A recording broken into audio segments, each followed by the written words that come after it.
Love life channel में आप सभी का स्वागत है, जहां पर आप सभी सुनते हैं बहुत ही interesting love stories.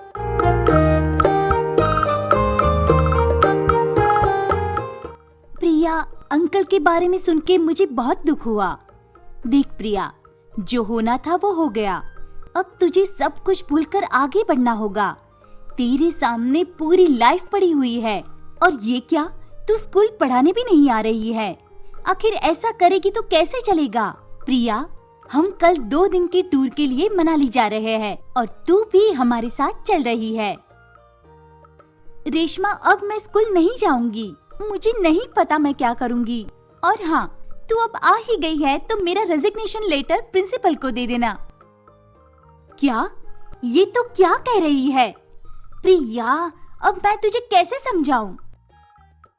Sorry Reshma, मेरा अब किसी चीज में मन नहीं लगता है। मुझे अकेला छोड़ दे, प्लीज मुझसे जिद मत कर। लेकिन प्रिया, मेरी बात तो सुन। तू क्या कर रही है तुझे पता भी है? रेशमा, तू अब जा सकती है। ओके, लेकिन एक बार जरूर सोचना। और हाँ, अगर मन बदल जाए तो कल सुबह 7 बजे आ जाना। पापा, आपने ऐसा क्यों किया? क्यों? आपने अभय को मुझसे दूर तो कर दिया, लेकिन मैं उसे कभी नहीं भूल सकी। और अब आप भी मुझे छोड़कर चले गए। पापा, पापा। प्रिया बेटी। पापा, पापा, आप कहाँ चले गए थे? मैं कहीं नहीं गया, मैं हमेशा तुम्हारे साथ हूँ। और ये क्या, मेरी बेटी रो रही है? मैं जिस प्रिया को जानता हूँ वो तो इतनी कमजोर नहीं थी। पापा, मैं क्या करूँ, मुझे कुछ समझ नहीं आ रहा है। मैं मरना चाहती हूँ पापा, मैं मरना चाहती हूँ। बेटी, तुम मेरी गलती की सजा खुद को क्यों दे रही हो? गलतियां तो हर किसी से होती हैं, मैंने भी की। लेकिन इसका मतलब ये तो नहीं कि तुम जीने की उम्मीद छोड़ दो। मैंने अपनी जिंदगी में हर किसी से प्यार किया है, लेकिन अफसोस मैं अपनी ही बेटी के प्यार को नहीं पहचान सका। फिर भी तुम मुझसे बहुत प्यार करती हो, इसीलिए बेटी अपने पापा के लिए जियो। तुम्हारे जीने में ही मेरी गलती का प्रायश्चित होगा। क्या तुम मेरे लिए ये नहीं कर सकती हो? हाँ पापा, मैं कर सकती हूँ। मैं कर सकती हूँ पापा। पापा। इसी के साथ प्रिया के जीवन में सुबह हो चुकी थी। उसने ठान लिया था कि अब वो पीछे मुड़कर दोबारा कभी नहीं देखेगी। अगले दिन सुबह रेशमा स्कूल बस में बैठी रहती है। तभी कुछ देर बाद प्रिया आती है। प्रिया, तू? मुझे तो विश्वास नहीं हो रहा है। क्यों? मैं कोई भूत हूँ जो तुझे कच्चा चबाने वाली हूँ? तो चले? हाँ। प्रिया बहुत खुश थी। वो अपने जीवन की हर एक पल को खुशी से जीना चाहती थी। कुछ देर बाद बस मनाली के लिए निकल पड़ती है।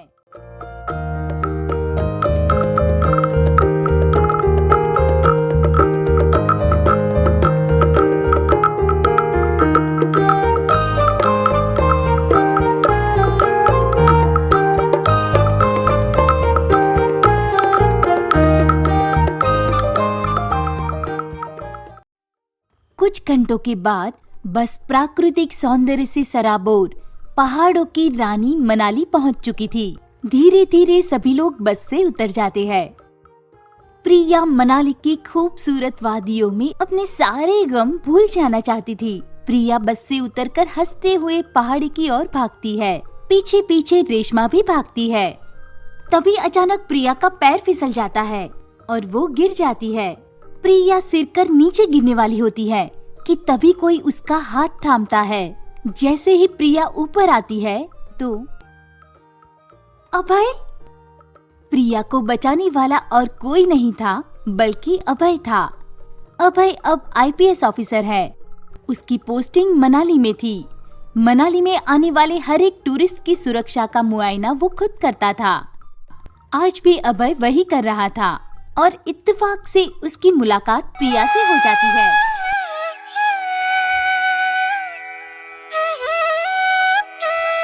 प्रिया, प्रिया, तू ठीक है? हाँ, अब कोई डर नहीं है। क्या? रेशमा, 1 मिनट। अभय, अभय।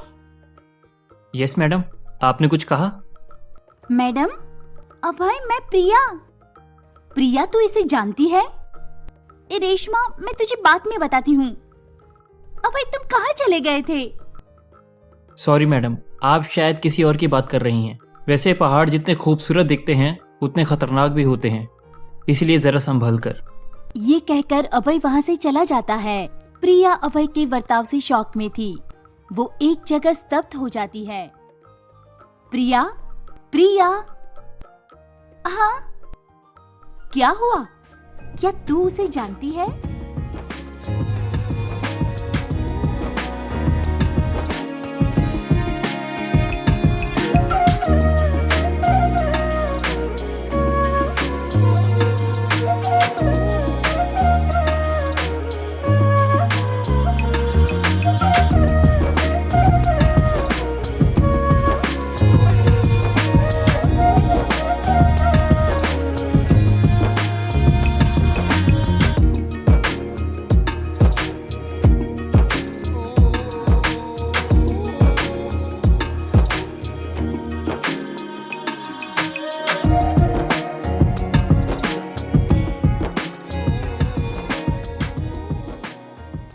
वाह, कितनी अच्छी लव स्टोरी थी, बट वेरी सैड। अब तुम लोग साथ भी नहीं हो। हाँ, लेकिन इसमें अभय की कोई गलती नहीं है। उसे तो सच्चाई पता ही नहीं है। बट ये तेरी जिम्मेदारी है कि अभय को सारा सच पता चले। पर ये होगा कैसे? अभय तो मुझे पहचानना भी नहीं चाहता। एक आइडिया है। अगले दिन सुबह सुबह अभय अपने कुछ ऑफिसर के साथ पहाड़ी इलाके का मुआयना करता है। तभी वहाँ प्रिया और रेशमा आ जाती है। प्रिया, तो तू तैयार है ना? लेकिन क्या ये आइडिया काम करेगा? 100%। ठीक है। इसके बाद प्रिया कुछ देर बाद पहाड़ी की ऊंचाई में चली जाती है।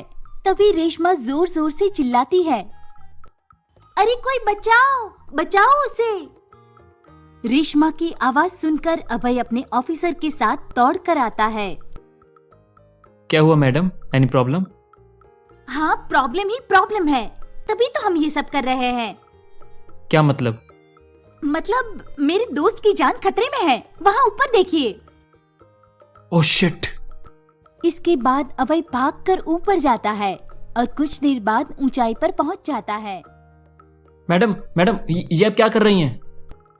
मैडम? ओह, तो अब मैं तुम्हारे लिए मैडम हो गई हूँ। तो सुनो, तुम्हारी मैडम बनने जा रही है और ये मेरी लाइफ है, मैं चाहे जो कुछ भी करूँ। सुसाइड करना गैर कानूनी है, इसीलिए मैडम जिद छोड़िए और नीचे आ जाइए। ठीक है, लेकिन उससे पहले तुम्हें जिद छोड़नी होगी कि तुम अभय नहीं हो। तुम अभय हो, अभय हो, अभय हो, और मैंने तुम्हें पहचानने में कोई गलती नहीं की है। मैडम, ये क्या बचपना है? मेरा नाम अभय है, लेकिन आप जिसे जानती हैं वो मैं अभय नहीं हूँ। तुम्हें मेरी रूह भी पहचान ले तो मेरी आंखें धोखा कैसे खा सकती है? ठीक है, अगर तुम्हारी यही जिद है तो मुझे अब जीना नहीं है। ये कहकर प्रिया कूदने के लिए आगे बढ़ती है और अभय बार बार मैडम मैडम कहकर पुकारता है, लेकिन प्रिया रुकती नहीं है। तब अभय कहता है, प्रिया रुक जाओ, रुक जाओ प्रिया, तुमने सही कहा, मैं वही अभय हूँ जिसे तुम जानती हो। मैं ही अभय हूँ, मैं ही अभय हूँ प्रिया। मैं जानती थी। प्रिया दौड़ती हुई भागती हुई अभय के गले लग जाती है और रोने लगती है। अभय भी प्रिया के गले लगकर इमोशनल हो जाता है। तभी उसे पुराने दिन की बातें याद आ जाती है और बस प्रिया बस, जब तुमने सब खत्म ही कर दिया है तो फिर ये दिखावा क्यों? क्या कहा तुमने? मैं दिखावा कर रही हूँ? अभय, मैं दिखावा नहीं कर रही हूँ, मैं तो तुमसे प्यार करती हूँ। अब बस भी करो, बहुत हुआ ये ढोंग। कभी कहती हो प्यार करती हूँ तो कभी तुम भूल जाने की बात करती हो। आखिर तुम चाहती क्या हो? तुमसे प्यार करके मैंने जिंदगी में एक बार गलती की थी, लेकिन अब दोबारा गलती नहीं करूंगा। और हाँ, मैं एक IPS ऑफिसर हूँ और मेरी जिम्मेदारी है कि सबकी सुरक्षा करूं, और मैं वही कर रहा था, समझी? ये कहकर अभय वहाँ से चला जाता है और प्रिया खामोश हो जाती है। क्या प्रिया अभय को सारी सच्चाई बता पाएगी या वो अभय से दूर होकर इसे अपने कर्मों की सजा मान लेगी? जानने के लिए हमारे आने वाले एपिसोड जरूर देखें।